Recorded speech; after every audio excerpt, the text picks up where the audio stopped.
Amen. Bom dia. Bonjour à l'auditorium, à l'audience. Seigneur Jésus, nous sommes ici pour un autre message, le message numéro 9.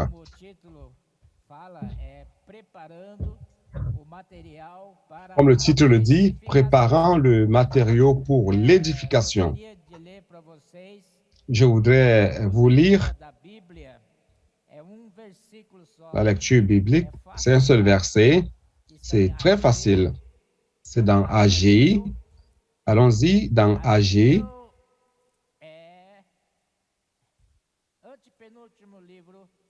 AG, c'est l'avant-livre de l'Ancien Testament, l'avant-dernier livre de l'Ancien Testament. Le dernier, c'est Malachie.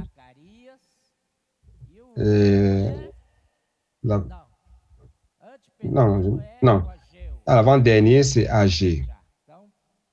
Donc, nous y arrivons. AG chapitre 1, verset 8.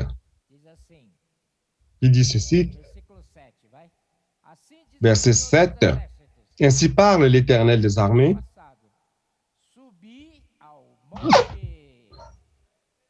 Considérez attentivement vos voies, montez sur la montagne, apportez du bois et bâtissez la maison.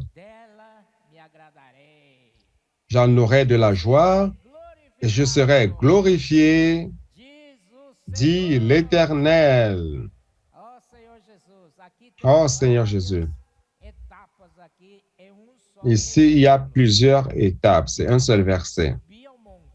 Ici, il dit, allez sur la montagne. C'est-à-dire que nous devons aller dans les rues. Amen. Où sont les CPVistes? Où sont les colporteurs? Dans les rues. Amen. Montez sur la montagne, apportez du bois. Le bois, c'est le matériau de construction. Dans l'Ancien Testament, on construisait avec du bois.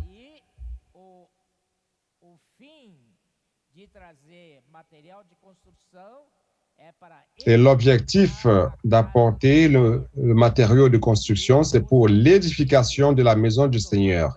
Et l'Éternel dit, lorsqu'on parle d'édification, l'Éternel dit, j'en aurai de la joie.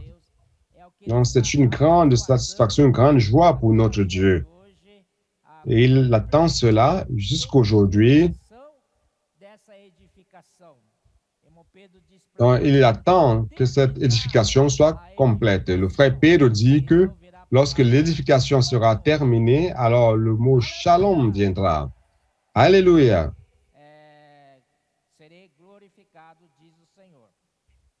Et il dit, je serai glorifié, dit l'Éternel.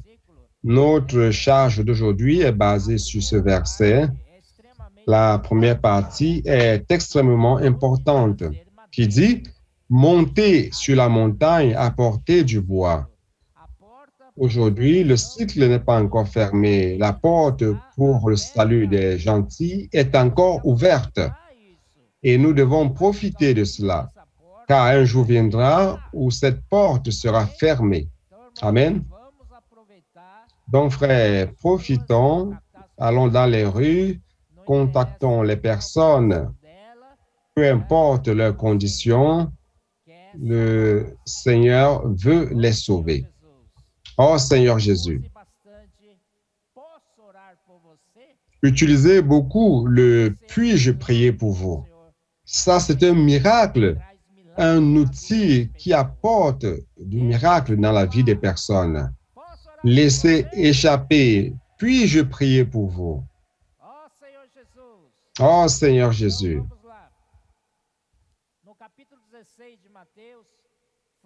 Au chapitre 16 de Matthieu parle de l'édification. Le chapitre 16 de Matthieu, le Seigneur, premièrement, demande aux disciples il a d'abord amené les disciples à Césarée de Philippe. Et Césarée de Philippe se trouve au pied du mont Hermon, dans ce lieu limpide, cristallin, sans aucune contamination ambientale.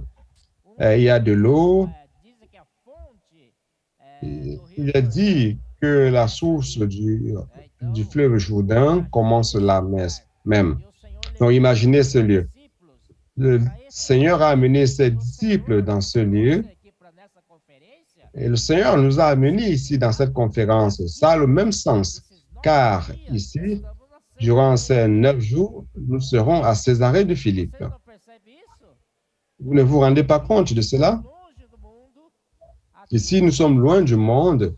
Ici, nous sommes protégés. Ici, nous sommes parmi les frères. Nous déjeunons avec les frères, nous dînons avec les frères. Quoi d'autre? Le petit déjeuner avec les frères. Alléluia. C'est une ambiance, un environnement gardé et sain. Amen. Afin que le Seigneur nous révèle des choses. Et je suis sûr, je l'affirme, que jusqu'à maintenant, le Seigneur nous a révélé des choses. Le Seigneur ne nous a pas déçus. Le Seigneur nous a fait des révélations dans cette ambiance appropriée. Et nous devons prier donc pour Estancia, offrir pour Estancia, car ce lieu est un lieu unique que le Seigneur nous a donné pour la révélation de la parole divine. Oh Seigneur Jésus, à cette époque-là, le Seigneur s'était déjà rendu compte de ce besoin. Il a amené ses disciples à Césarée de Philippe et leur demanda, « Qui dit-on que je suis, moi, le Fils de l'homme ?» Ils répondirent, les disciples répondirent, et ils répondirent selon l'impression ou selon la réponse des personnes qu'ils ont contactées. Les uns disent que tu es Jean-Baptiste, les autres Élie, les autres Jérémie ou l'un des prophètes. Et le Seigneur leur dit en se tournant vers eux, mais vous, il continue en disant, qui dites-vous que je suis? C'est une réponse difficile, n'est-ce pas? Je pense que lorsque le Seigneur s'est tourné vers les disciples pour leur poser cette question, ils ont eu une boule dans la gorge en se disant, mais comment vais-je répondre maintenant? Mais nous rendons grâce au Seigneur car il les a sauvés dans cette situation-là, car Simon-Pierre répondit, Amen. Simon-Pierre qui représentait tous les disciples qui étaient présents, il dit, tu es le Christ, le Fils du Dieu vivant. Tu es le Christ, le Fils du Dieu vivant. Christ est un. Christ, c'est pour accomplir l'œuvre de Dieu, car Christ a reçu une commission de la part du Père, il a reçu une mission de la part du Père par rapport à l'œuvre qui lui a été confiée. Et Fils du Dieu vivant, cela veut dire qu'il accomplit cette œuvre de Dieu dans la vie divine. Donc, grâce au Seigneur, la vie est importante pour l'accomplissement de l'œuvre du Seigneur et non par notre propre capacité, ni par les choses que nous pensons pouvoir faire. Mais nous devons dépendre de cette vie de Dieu. Seigneur Jésus. Jésus répondit, « Bienheureux, tu es heureux, Simon, Bar-Jonas. Bar-Jonas veut dire fils de Jonas. Donc, son père s'appelait Jonas. Son père naturel, son père selon la chair, qui l'a engendré. Il dit, car ce ne sont pas la chair et le sang qui t'ont révélé cela. Le Seigneur a bien voulu montrer que ce n'est pas la chair et le sang. Ce n'est pas son père dans la chair, son père charnel, qui lui a révélé ces choses. Mais c'est mon Père qui est dans les cieux. Alléluia. Donc, ici, c'est une révélation importante que Dieu lui-même, le Père lui-même, a révélée par rapport au Fils. Amen. Donc, frères, ici, cela nous montre que Dieu a un mystère. Amen. Dieu a un mystère. Et quel est le mystère de Dieu? C'est faible, je n'ai pas entendu. Je n'ai pas entendu. Le mystère de Dieu, c'est Christ.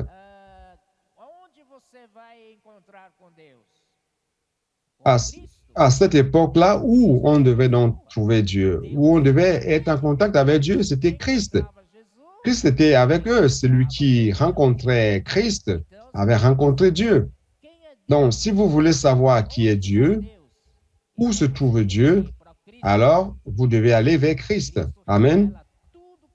Christ révèle tout ce que Dieu est, car le Père et lui sont un. Alléluia. Et au 18, Pierre a donc fait cette première révélation, juste une partie de la révélation. Il existe une autre partie, une autre moitié de la révélation, et il complète, n'est-ce pas, le grand mystère. La deuxième partie de la révélation, ici le Seigneur dit, « Et moi je te dis que tu es Pierre, et que sur cette pierre, je bâtirai mon église. » Pierre, la roche, je bâtirai mon église. Donc Pierre, dans la version originale en grec, c'est une petite pierre. Et l'autre pierre, ici, c'est rocher.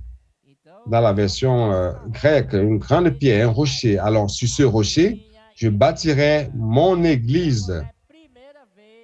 Donc, frères, c'est la première fois dans tout l'Ancien Testament, dans tout le Nouveau Testament, c'est la première fois que l'Église a été mentionnée. Cela ne vous impacte-t-il pas? C'est la première fois que l'Église, le terme Église, apparaît dans le Nouveau Testament.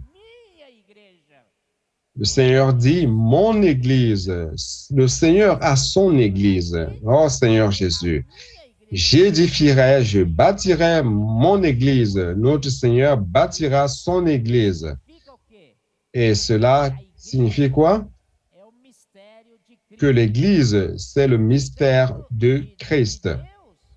Le mystère de Dieu, Dieu lui-même l'a révélé. Maintenant, le mystère de Christ, qui est-ce qui va révéler cela? C'est Christ. C'est Christ qui révèle cette deuxième partie de cette révélation, c'est-à-dire que l'Église est le mystère de Christ. De la même manière que les personnes veulent connaître Dieu, doivent voir Christ. Et celui qui veut connaître Christ, qui est-ce qui veut connaître Christ? Levez la main. Alors, il faut aller à l'église.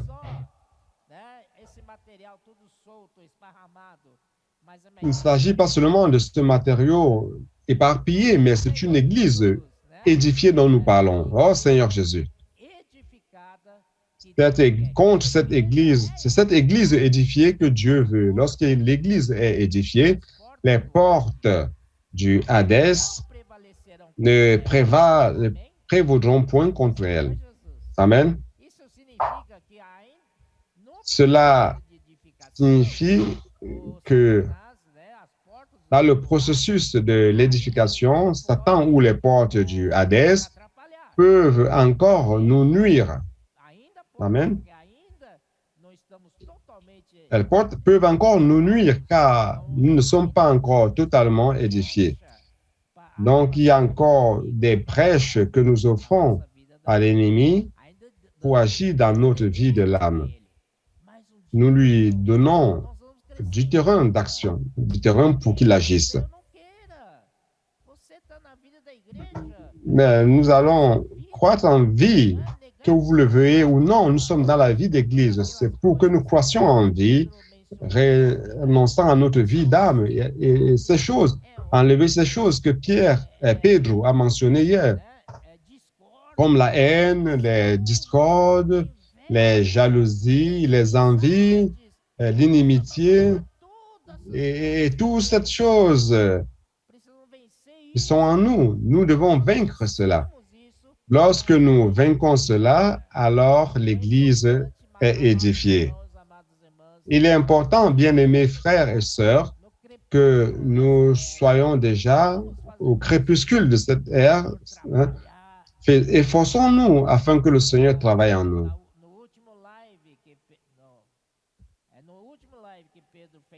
Dans la dernière live de Pedro, qu'il a fait avec le CPF aussi, nous étions là et il m'a surpris en disant que Dieu veut des résultats. Wow. Lorsqu'il a parlé des résultats, donc il veut exiger un rapport pour dire combien de personnes avez-vous sauvé aujourd'hui, combien de livres avez-vous distribué. C'est ça le rapport, n'est-ce pas?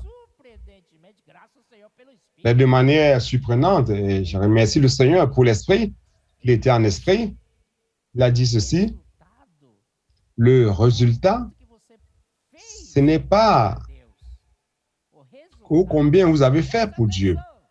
Le résultat, prêtez attention, le résultat, c'est combien Dieu peut travailler en toi.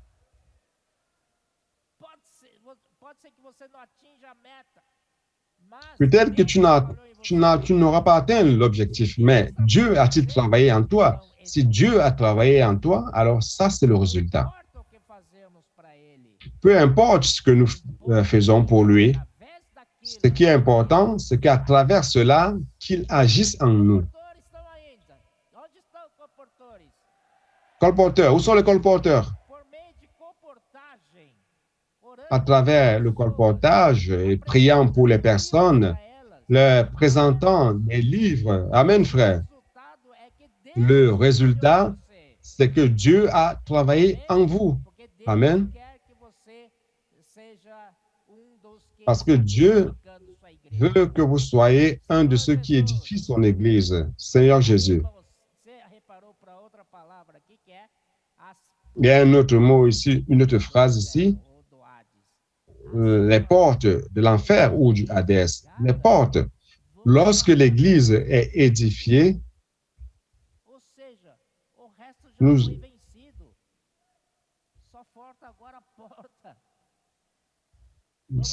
y a la porte de l'ennemi. Nous frappons à la porte de l'ennemi. Les autres sont déjà vaincus, mais il n'y a que les portes. Et pour ceux qui sont à l'intérieur, parce qu'à l'extérieur, on aura déjà vaincu. Amen.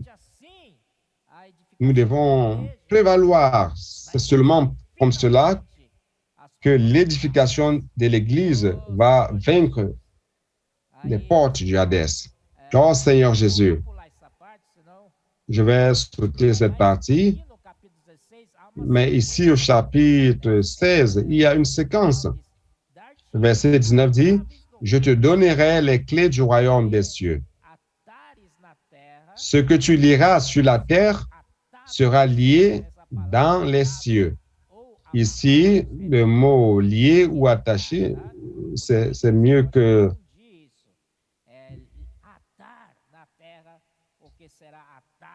pour ne pas confondre. Donc, lier ce qui est sur terre, ce qui sera lié dans les cieux, et détacher ce qui est sur la terre, détachera, correspond à ce qui est détaché dans les cieux.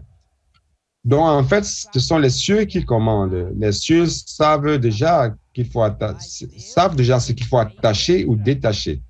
Mais Dieu dépend de l'Église. Pour vous donner un ordre, maintenant, tu peux venir. Tu peux actionner ce bouton. Et là, il dit attache. Attacher quoi? L'ennemi. Attacher, lier les œuvres de l'enfer. Et c'est quoi détacher? C'est délivrer. Délivrer les nombreux frères qui sont en captivité. Amen. Seigneur Jésus. Cela est très important et le Seigneur nous a donné cela. Mais cette parole, le Seigneur l'a donnée à Pierre. Je te donnerai les clés du royaume des cieux. Les clés, c'est au pluriel. Je ne comprenais pas bien cela. Pourquoi clé ici est au pluriel? Mais c'est très merveilleux, frère. Pierre, avec une des clés, il a ouvert la porte du salut aux Juifs, premièrement. Vous vous rappelez? Dans Actes chapitre 2, lorsque l'Esprit Saint est descendu avec puissance sur ces 120 Galiléens, ils ont commencé à parler et tous ceux qui les écoutaient parler dans leur propre langue maternelle. Alors, Pierre s'est levé et a prêché l'évangile et il a dit à la fin que tous ceux qui invoquent le nom du Seigneur seront sauvés. Alors, frère, une multitude a invoqué le nom du Seigneur. Et cette même nuit-là, ils ont baptisé 3000 hommes. Voyez donc la puissance du royaume ici. Donc, Pierre a ouvert la porte aux Juifs. Mais, frère, et les païens alors? L'autre clé a été utilisée pour ouvrir la porte de salut aux gentils. Toi qui es gentil, dis Amen. Oh Seigneur Jésus. Il a ouvert la porte du salut aux gentils. Et dans cette ouverture de porte, nous tous sommes entrés. Oh Seigneur Jésus, nous sommes ici. C'est merveilleux. Donc, frère, cette clé, en fait, c'est deux clés pour ouvrir la porte du salut de Dieu aux Juifs et aux gentils. Donc, c'est pour cela que lorsque Pierre a ouvert la porte du salut aux Juifs, il ne pouvait pas commencer par d'autres personnes.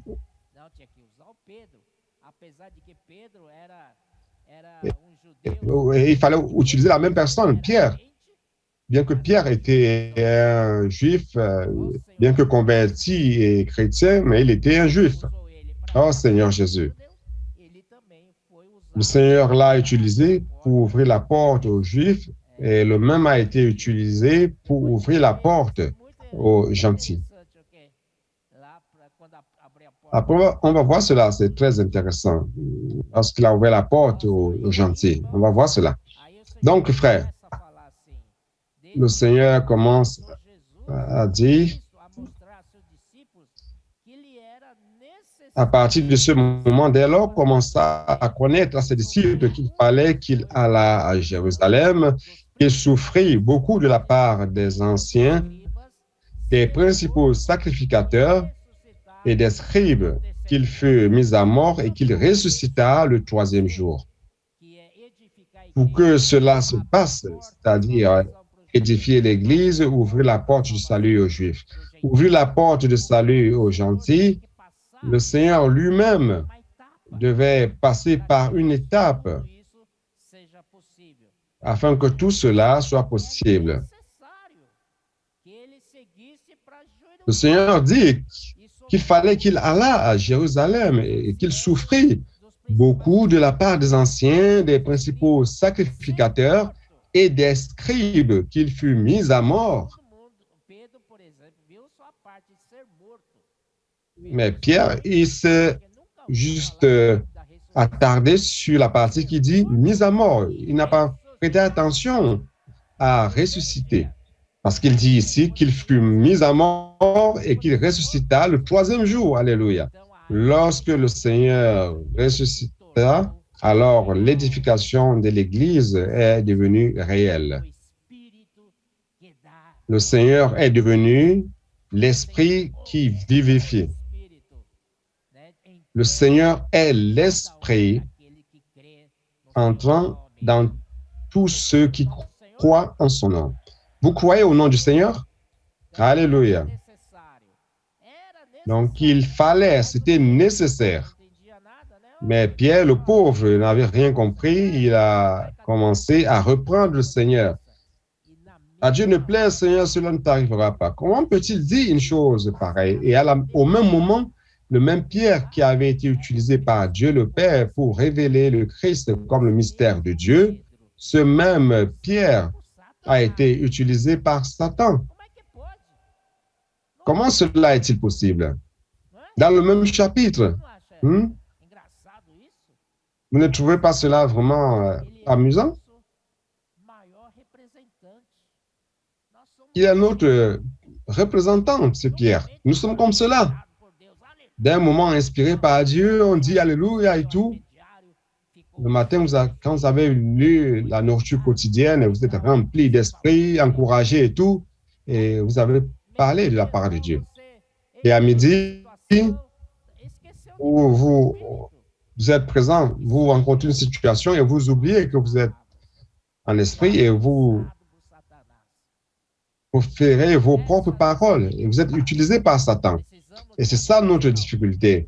Nous avons besoin d'être réglés, n'est-ce pas? Oh Seigneur Jésus, arrière de moi Satan. Et le verset 24, alors Jésus dit à ses disciples, si quelqu'un veut venir après moi, qu'il renonce à lui-même, qu'il se charge de sa croix et qu'il me suive. Amen. Alors la vie d'Église après la résurrection est constituée. Et vous pouvez vous poser la question de savoir c'est quoi en fait la vie d'Église. La vie d'Église, c'est suivre le Seigneur. Amen. Si quelqu'un veut venir après moi, qu'il renonce à lui-même, qu'il se charge de sa croix et qu'il me suive. Mais n'oubliez pas la croix. OK? N'oubliez pas la croix. Nous voulons suivre le Seigneur sans la croix. Et cela n'est pas possible. Il faut prendre la croix. Et la croix, ce n'est pas pour la souffrance. La croix ne vous donne pas de la souffrance. La croix, ce n'est pas pour vous faire souffrir. La croix, c'est pour tuer sans douleur. Car en vous, il y a le Béhémoth, il y a le Léviathan.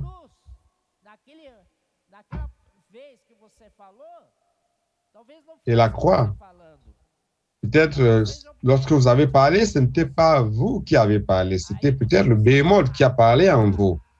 Alors, vous devez tuer Seigneur Jésus. Le Seigneur dit, car celui qui voudra sauver sa vie, la perdra, mais celui qui la perdra à cause de moi, la trouvera. Seigneur Jésus. Donc ici, sauver, c'est sauver notre âme. Le Seigneur veut sauver notre âme. Vous savez, où l'homme est-il tombé? Est-ce que c'était dans l'esprit humain? Est-ce que c'était dans son corps? Non, l'homme est tombé, il a été déchu dans son âme. La pensée humaine, la partie qui a subi le plus grand dommage lors de la chute de l'homme, c'est l'âme de l'homme. C'est pour cela que le Seigneur dit, celui qui veut vivre, qui veut sauver sa vie d'âme, celui qui veut sauver son âme doit perdre la vie de l'âme. Je pense que Pedro, au message 4, a dit que l'homme, après la chute, a acquis une personnalité autonome. Vous vous rappelez de cela? J'ai vraiment été très surpris. Parce que dans le jardin d'Éden, Dieu avait préparé toute l'ambiance pour que l'homme puisse y survivre. L'homme n'aurait pas besoin de se faire de soucis par rapport à quoi que ce soit. Dieu lui donnait tout, n'est-ce pas? Il y avait des arbres qui donnaient des fruits agréables à la vue et bons pour l'aliment. Il y avait tout. Mais l'homme, après Ève, n'est-ce pas? aller converser. Non, en fait, Ève n'est pas allée converser avec Ève. C'est le serpent qui est venu jusqu'à elle et a commencé à converser un dialogue avec elle. Faites attention, frère. Ne dialoguez pas avec l'ennemi de Dieu. Il attend ce moment. Car lorsque Satan s'est approché d'Ève et lui a posé la question, c'est ce que Dieu a dit. Alors, lorsque vous me posez une question, que dois-je faire? Je dois répondre. Alors, c'est fini. Si je réponds, c'en est fini. Il y a une conversation qui s'établit, n'est-ce pas? Oh Seigneur Jésus. C'est pour cela que nous devons fermer la porte à l'ennemi. Et où est-ce qu'il agit réellement? C'est dans notre pensée, dans ce ciboulot. L'homme est tombé dans la pensée. Ève est tombée dans la pensée. La partie qui a été la plus touchée et la partie la plus difficile d'être sauvée, l'esprit humain a été mortifié. Mais Dieu peut restaurer cet esprit, n'est-ce pas? Il suffit d'invoquer le nom du Seigneur et c'est fini. Je suis sauvé dans mon esprit. Et le corps aussi n'a pas un si grand problème que cela. Car lorsque le Seigneur viendra, il a promis qu'il nous donnera un corps nouveau, un corps de résurrection, de gloire, n'est-ce pas? Sans défaut. Aujourd'hui, nous sommes remplis de défauts. Nous sommes soumis aux maladies. Beaucoup de nos frères bien-aimés sont morts à cause du corps qui est fragile. Mes frères, Dieu nous a donné une promesse merveilleuse. J'espère de manière anxieuse ce jour que le Seigneur puisse changer mon corps. En un clin d'œil, voilà. Alléluia. Amen.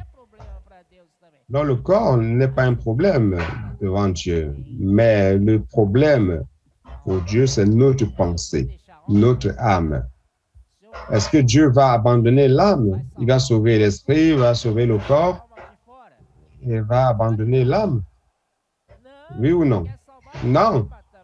Il veut sauver l'âme aussi. Il veut sauver toutes les trois parties de l'homme.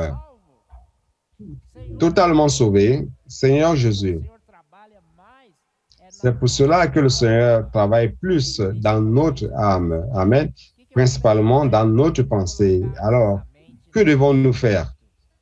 Mettre notre pensée dans l'esprit. Amen. Car la pensée mise dans la chair, nous mène à la mort. La pensée mise dans la chair nous mène à la mort. Ça, c'est certain. Ne doutez pas de cela. Ne dites pas, je vais expérimenter. N'expérimentez pas. La pensée mise dans la chair, c'est la mort dans l'esprit. Vous mourrez. Mais la pensée dans l'esprit mène à la vie, c'est la paix. Oh Seigneur Jésus. C'est cela que le Seigneur est en train de faire en nous, à la trajectoire et à la fin du chapitre 16. Lorsque le Seigneur aura édifié l'Église, lorsqu'il aura sauvé notre âme, lorsque tout sera fait, qu'est-ce qui apparaît? La manifestation du royaume des cieux, qui se trouve ici dans le chapitre 17 de Matthieu. Merveilleux, n'est-ce pas?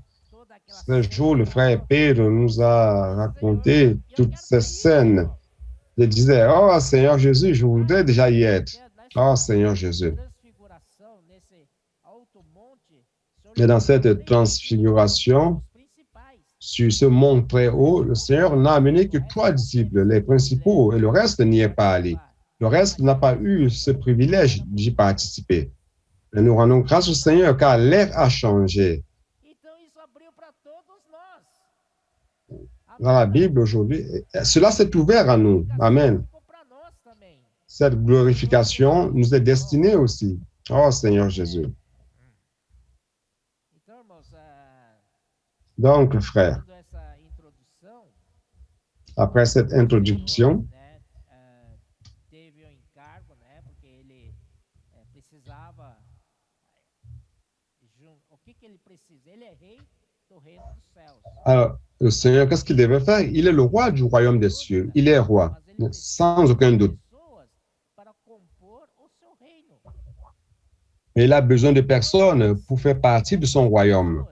Estão Parce que jusqu'alors, ces personnes étaient sous l'emprise de l'empire des ténèbres. Et l'empire des ténèbres est régi par Satan. Et nous savons que Satan vient juste pour voler, tuer et détruire. Il ne sait pas édifier. Aimer, il n'en sait rien. Il ne sait pas aimer. N'est-ce pas? Il sait seulement voler, tuer et détruire. Détruire. Alors, qu'est-ce que le Seigneur fait? Le monde entier est sous la domination du malin. Tous sont déconnectés de Dieu sur la terre. Alors, qu'est-ce que le Seigneur doit faire? Il doit connecter de nouveau ces personnes qui étaient connectées à Dieu. Avec la chute, les personnes se sont déconnectées.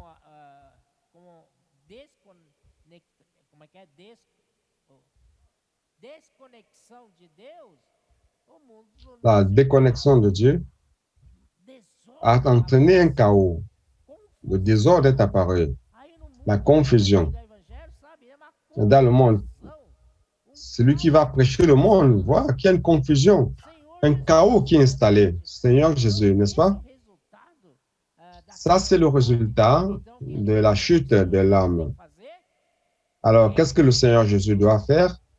Reconnecter de nouveau ces personnes à Dieu.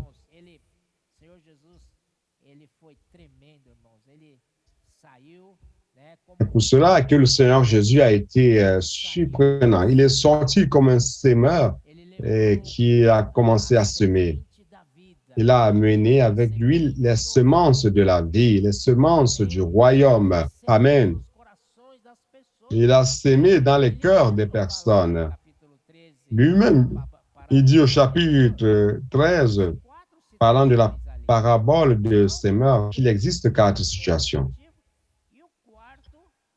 3 qui sont plus ou moins négatifs et le 4e qui est positif, c'est-à-dire un bon cœur, une bonne terre, sur laquelle la semence tombe, germe et croît et produit des fruits à 30, à 60 et à 100 pour un. Oh Seigneur Jésus, mais ne vous faites pas de soucis par rapport aux situations des 3 premiers cas, car le Seigneur peut restaurer cela. Premièrement, c'est tomber sur une terre dure, piétinée. Alors, c'est quoi la solution? Il suffit juste de labourer la terre, c'est-à-dire rendre la terre plus meuble. Et la semence pourra donc pénétrer. L'autre situation, la semence est tombée sur un sol pierreux. Il y a peu de terre et d'humidité. Alors, que faire? Enlever les pierres. Il suffit d'enlever les pierres du cœur pour que ne reste que la terre. Et c'est une autre solution. Et après, les graines qui sont tombées dans les ronces ont été étouffées par les ronces, les épines. On peut se dire qu'il n'y a pas de solution. Mais oui, il y a des solutions. Couper les ronces, couper les épines. Alors, ça va germer. Donc, dans le Seigneur, il y a une solution à tout. Seuls ceux qui ne veulent pas, qui ne sont pas sauvés. Mais ça dépend de nous. Amen. Le Seigneur est donc parti comme un semeur pour semer. Souvent, les personnes Colossiens 1:3, nous savons qu'il nous a transportés de l'empire des ténèbres vers le royaume du Fils de son amour. Nous étions dans le royaume des ténèbres et le Seigneur nous a transportés vers le royaume du Fils de son amour. Mais maintenant, frères, le Seigneur nous utilise chacun de nous comme église, pour aller dans les rues, pour apporter plus de matériaux pour l'édification. Et je voudrais vous montrer, ele estava tão focado em vous ganhar savez, as quand, pessoas, tão puisque le Seigneur était si focalisé, si concentré pour material para a construção, sauver des personnes, pour apporter du matériau de construction, no viver dele, né? sa vie était vraiment impressionnante. Allons voir Mateus 8, 20. Matthieu 8, 20. Mateus 8, 20, né? Matthieu 8, 20, n'est-ce pas? Aqui o subtítulo aqui que alguém colocou diz: Jesus põe à Ici, prova le os que sous-titre querem segui-lo. quelqu'un a mis, Verdade dele. c'est que Jésus éprouve ceux qui veulent le suivre. C'est vrai. Não é assim, oba, Pour oba, suivre le Seigneur, il ne s'agit pas seulement de dire, ah oui, je veux suivre le Seigneur et c'est tout. Non. pensar direito, né? Vous devez bien penser Voltar atrás, porque aí, né? parce qu'il ne faut pas aller et faire demi-tour après. Então, aproximando-se Le Seigneur dit, escriba disse-lhe: Mestre, seguir-te verset 19, onde un quer scribe s'approcha de lui et dit, Maître, je te suivrai partout où tu iras. porque Cela paraît facile de dire cela, n'est-ce pas? respondeu: As Jésus lui répondit, les renards ont des tanières as aves do céu, seus ninhos. et les oiseaux du ciel ont des nids. O homem não tem onde recrear Mais le Fils de l'homme n'a pas où reposer sa tête. essa vida? Tu veux de cette vie-là? Diga esse apistas, CPViste, répondez. comportores. Les colporteurs. Amém. Amen. Senhor, não é que ele não tinha dinheiro para comprar uma casa. Ce n'est pas que le Seigneur n'avait pas d'argent pour acheter une maison ou acheter un lit. Frère, Pô, c'est qu'il n'a même pas le temps pour cela. preocupado com as pessoas grudavam nele. Le Seigneur vivait avec des personnes étaient autour de lui, collées à lui. Amen. Marcos 1, Maintenant, allons voir Marcos 1, Marc 1, 37. Allons dans Marc 1, 37. Marcos 1, 37. Marc 1, 37, il dit ceci. Primeiro, 35 fala aqui Euh, várias passagens sobre Jesus. Tendo se 35, déjà, da il dit madrugada, ici, il y a des passages sur Jésus. Il dit, dès le matin, pendant qu'il faisait encore très sombre, il se leva et sortit pour aller dans un lieu désert où il pria. que com ele estavam Simon et ceux qui étaient avec lui se mirent à sa recherche. todos Et quand ils l'eurent trouvé, ils lui dirent, tous te cherchent. o Senhor Le Seigneur n'avait pas de repos pessoas para o reino de Deus. pour conquérir des personnes pour le royaume de Dieu. Il travaillait frénétiquement. Você está disposto? Il n'avait pas de temps pour lui-même. Vous êtes disposé à cela? Oh Seigneur Jésus. Senhor Jesus disse, aí 38 diz, Jesus porém lhes disse, vamos 38 dit, para outros lugares. Jésus leur répondit, Davam minuto, allons ailleurs, encontrar essas dans les bourgades voisines. E já disse pro discípulo, Jésus ne se reposait pas. ovações, Après avoir parlé avec ceux qui le cherchaient, il dit, allons pregue dans les bourgades voisines, última frase tremenda. afin que je prêche aussi. Para isso La dernière phrase est puissante. eu, Car c'est pour cela que je suis sorti. repita comigo, é para isso Répète avec moi. é que eu, Car c'est pour cela que je suis sorti. Senhor Jesus. Seigneur Jésus. Colporteur, Posso orar por você? puis-je prier pour vous? Apresentar livro para eles? Je voulais présenter des livres. Para isso é que eu vim. C'est pour cela que je suis Ó sorti. Senhor Jesus. Amen. Então foi para Oh Seigneur Jésus. pregando nas sinagogas deles, expelindo os demônios. Il alla prêcher dans les synagogues par toute la Galilée et il chassa les démons. Então, olha, que há tanta gente indo atrás do Senhor, no versículo 45, ele diz assim: Ouais, beaucoup de personnes qui suivaient le Seigneur. Verset 45 dit, a propalar muitas coisas e a divulgar notícias mais cet homme não s'en étant allé, il se mit à publier hautement la chose et alla divulguer de sorte que Jésus ne pouvait plus entrer publiquement dans une ville. Il se tenait dehors dans les lieux déserts et l'on venait à lui de toutes parts. C'est impressionnant. Le Seigneur Jésus était extrêmement attrayant. Il avait un magnétisme, car il y avait l'amour de Dieu pour les personnes. Il était différent. Lorsque la multitude est allée jusqu'à lui, il parlait en parabole. Et les disciples disaient, « Pourquoi, Seigneur, parles-tu en parabole ?» Le Seigneur lui dit,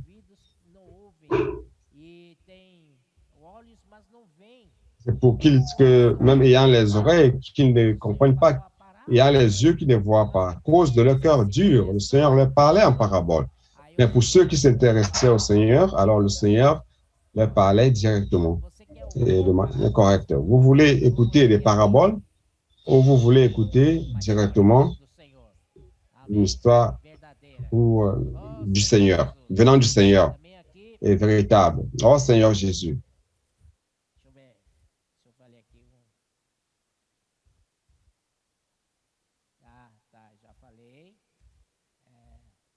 Ça, je l'ai déjà dit. Je vais vous montrer certains exemples.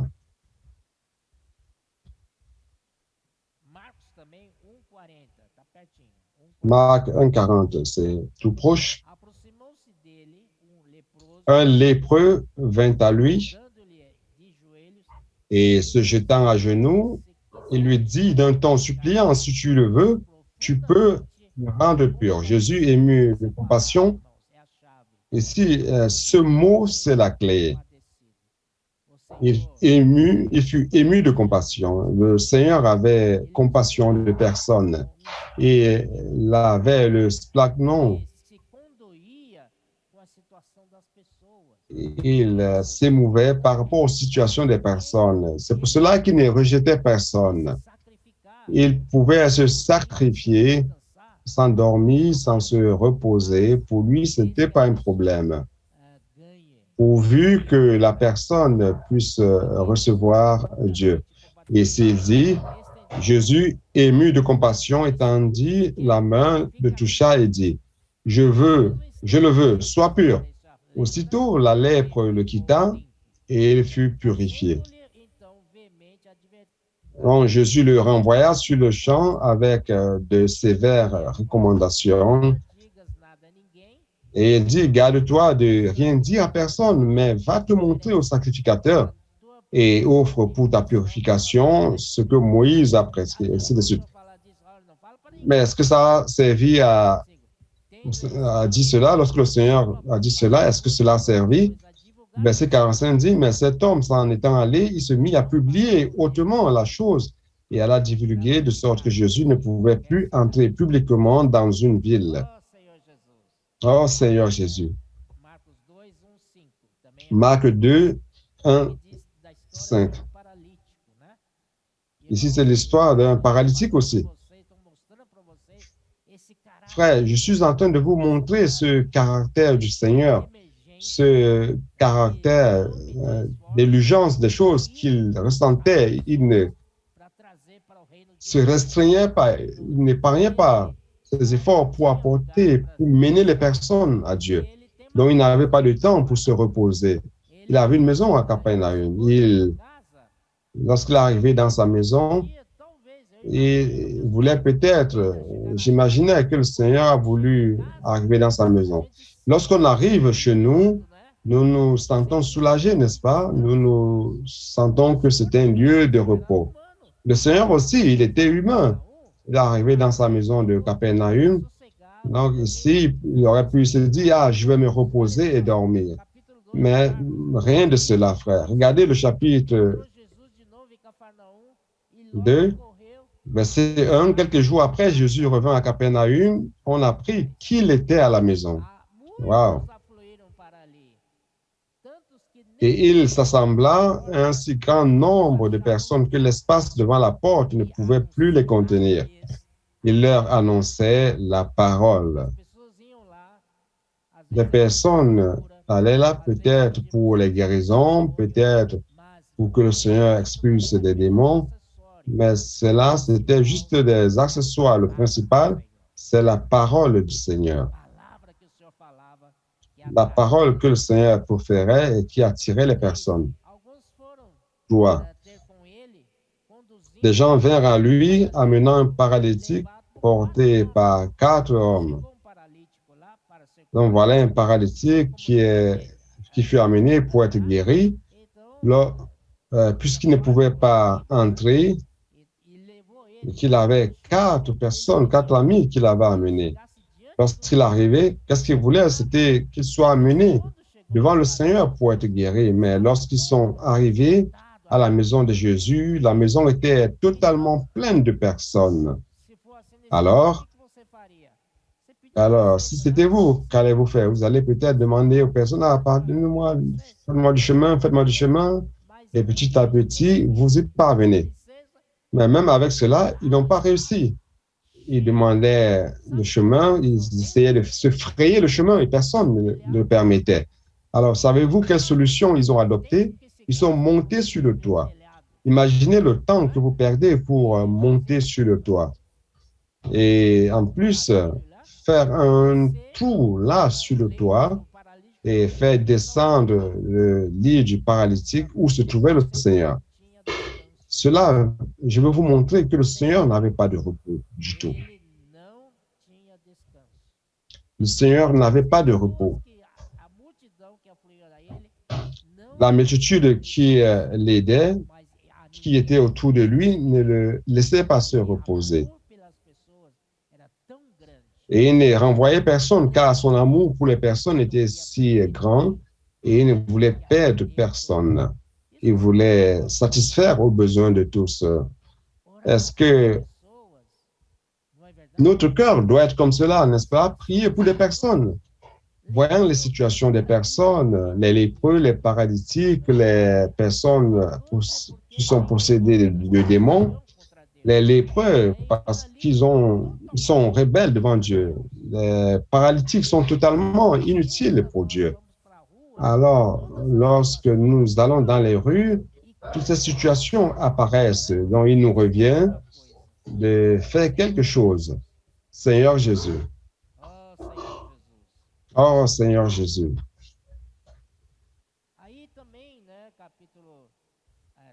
Et aussi au chapitre 3, c'est pareil aussi, 31.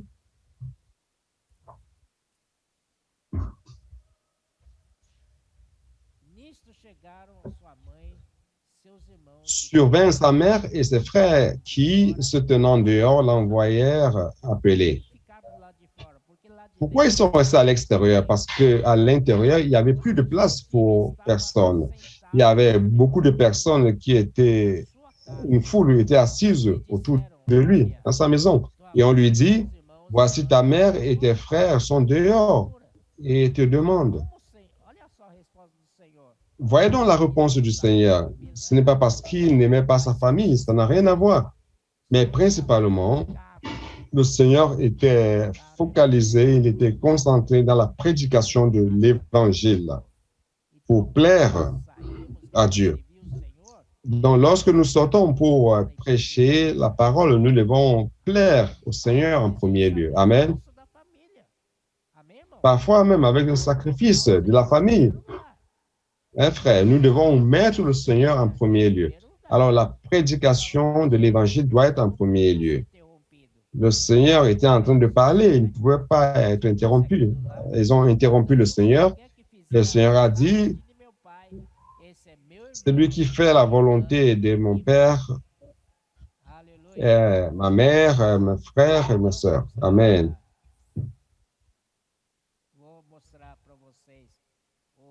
Je vais vous montrer un autre passage. On va dans Matthieu chapitre 8. Le temps court. Chapitre 8, verset 24, qui dit ceci. Et voici, il se leva sur la mer une si grande tempête que la barque était couverte par les flots. Et lui, il dormait. O que quero dizer com isso, irmãos? O Qu'est-ce que Senhor cela veut podia dire, estar na frère? casa dele para Vous- descansar? Não podia, porque afluíam Lorsque tantas Jésus est pessoas. allé chez lui pour se reposer, Havia um lugar, il n'a pas irmãos, pu, que car ele beaucoup de gens étaient não venus. podia dormir direito. Même chez lui, il ne pouvait pas dormir réellement. Alors, Mostra que o ici, Senhor nous voyons que ficou cansado e le Seigneur était si fatigué qu'il a dormi dans la barque. dormir no barco. Vous parvenez à dormir dans la barque lorsque cette barque est balayée par les Você vagues. consegue dormir nesse barco? Frère, vous parvenez à dormir dans cette barque lorsque cette grande tempête Açoita sobre o barco? euh, Ninguém consegue dormir. balaye Mas o Senhor Jesus estava la barque. tão Je cansado. pense que personne n'arrivera à dormir, mais le Seigneur Jésus était si fatigué qu'il a dormi. Que espírito do Oh Senhor. Seigneur, et l'Esprit du Seigneur. Ah, eu quero meu próprio travesseiro. Nous, si c'était nous, nous allions dire, ah, je veux mon oreiller, ma couverture. Lorsque je voyage, j'amène tout cela. Mais le Seigneur n'avait rien de tout cela. N'importe quel lieu qu'il trouvait, il se reposait. E no barco, barco Et dans la barque, com grande une tempestade, barque avec une grande tempête, onda grande, avec des grands flots, ele caiu. il dormait, il est tombé Jesus. dans le sommeil. Oh Seigneur Jésus. Quando eu olhei esse lado, Lorsque j'ai vu cela, j'ai dit, Seigneur Jésus. Et je me plains encore de temps en temps. Oh Seigneur Jésus. aí, Très bien. e outra coisa, Et une autre chose,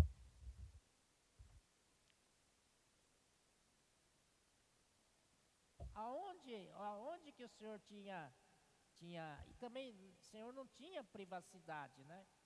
le Seigneur n'avait pas aussi de, privacidade. Eu preciso ficar só. Eu preciso de um lugar para ficar só. Minha privacidade é sagrada.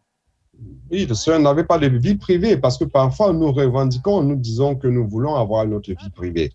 Le Seigneur n'avait pas cela. Vous savez, la seule vie privée qu'il avait, Subir ao monte, c'était de monter sur la montagne et de prier au Père. Senhor Jesus. Seigneur Jésus. Era o único momento, C'était le seul moment qu'il avait la tranquillité. que ele Le seul moment com o Pai. où il pouvait converser avec le Père. Fazer Il restaurait ses énergies Pai. priant le Père. Maravilhoso, irmãos? N'est-ce pas merveilleux, frère? Senhor Jesus. Oh Seigneur Isso é Jésus, muito bom. Eu queria deixar cela est très bon. para vocês Je voudrais desse vous caráter transmettre cela grâce à ce caractère du Seigneur. Nous qui accomplissons l'œuvre du Seigneur, nous devons avoir ce même caractère. Se a situação aperta, a gente não tem problema. A gente se sacrifica. Mas o reino de Deus vai em frente. Vai ganhar com isso. Eu me Lorsque la situation est difficile, je me sacrifie, mais le royaume de Dieu va en bénéficier, n'est-ce pas? La prédication de l'Évangile est extremamente importante na est très importante dans notre vie. Amen, frère. Ainsi que le Seigneur agisse. Il sortait pour semer les semences. Il contactait toutes les personnes. Il ne laissait personne de côté. Mes frères, le Seigneur a senti qu'il était seul pour accomplir cette œuvre. Il avait besoin d'aide. C'est pour cela que dans Matthieu chapitre 9, verset 37-38, le Seigneur dit ceci. Alors, il dit à ses disciples, la moisson est grande. N'est-ce pas? La moisson est grande, n'est-ce pas? Lorsque vous allez dans les rues, la moisson n'est-elle pas grande? Et une autre chose, mais il y a peu d'ouvriers. Il y a peu d'ouvriers, oui ou non? N'est-ce pas?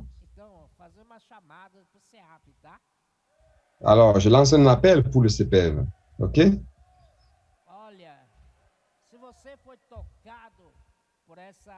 Si vous avez été touché par ce caractère d'urgence du Seigneur pour l'Évangile, alors allez au CPF. Cherchez le CPF qui se trouve le plus proche de chez vous et vous allez acquérir ce désir ardent du Seigneur par rapport aux pécheurs. Oh Seigneur Jésus. Le Seigneur dit ceci. Il dit, priez donc le maître de la moisson d'envoyer des ouvriers dans sa moisson. Mais il y a peu d'ouvriers. Vous priez pour les ouvriers, Dieu va dire, c'est toi que je vais envoyer. Il n'y en a pas d'autres. Donc, au chapitre 10, il a appelé les 12, les disciples eux-mêmes du Seigneur. Et après, il les a appelés apôtres pour prêcher l'Évangile. Et au verset 35 du chapitre 9, vous voyez donc, Jésus parcourait toutes les villes et les villages enseignant dans les synagogues. Voyez donc la disponibilité du Seigneur, la disposition. Il ne s'arrêtait pas, il voulait parcourir toutes les villes et les villages. À notre époque, il y a le Uber, n'est-ce pas? C'est que vous pouvez prendre le Uber, mais au temps du Seigneur, il n'y avait pas de cela. Et il parcourait à pied toutes les villes et les villages, enseignant dans les synagogues, prêchant la bonne nouvelle du royaume et guérissant toute maladie et toute infirmité. Voyant la foule, il fut ému de compassion pour elle parce qu'elle était languissante et abattue, comme des brebis qui n'ont point de berger. Ça, c'est la situation de notre moisson.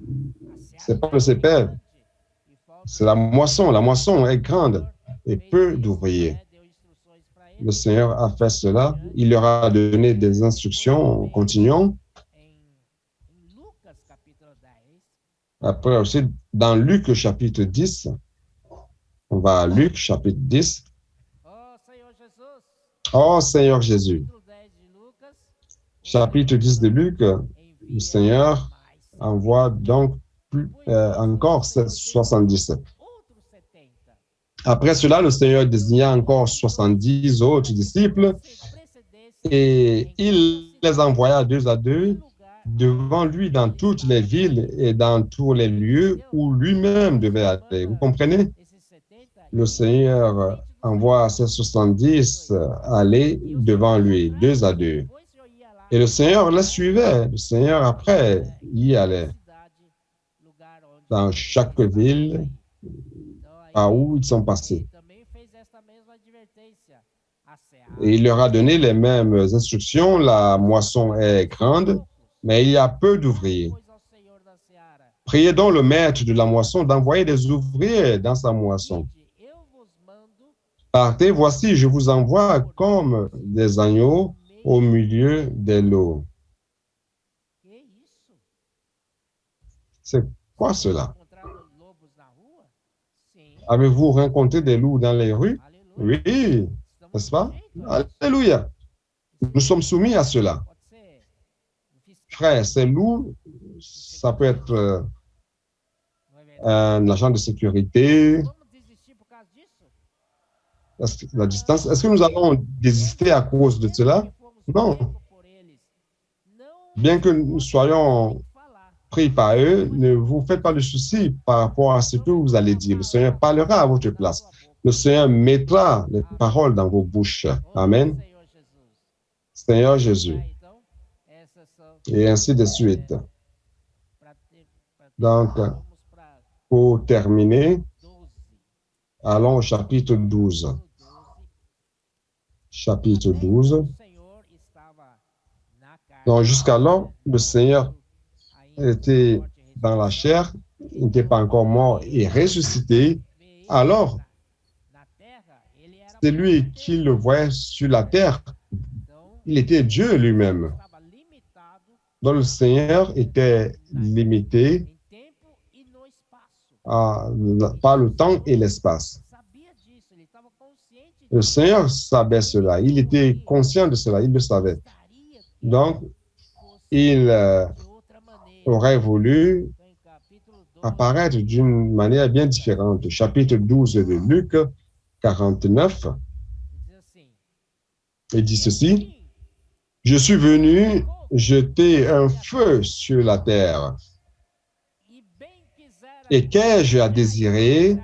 s'il est déjà allumé? Amém? Amen. O Senhor veio para lançar Le fogo Seigneur est venu na terra. lancer le feu sur la Ele terre bem quisera que já estivesse a arder.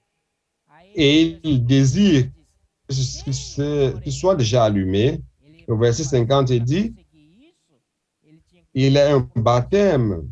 tenho, Pour faire cela, il doit passer par un processus. com o Il est un baptême dont je dois être baptisé quanto me angustia. et combien il me tarde qu'il soit accompli. Você tá entendendo? Né?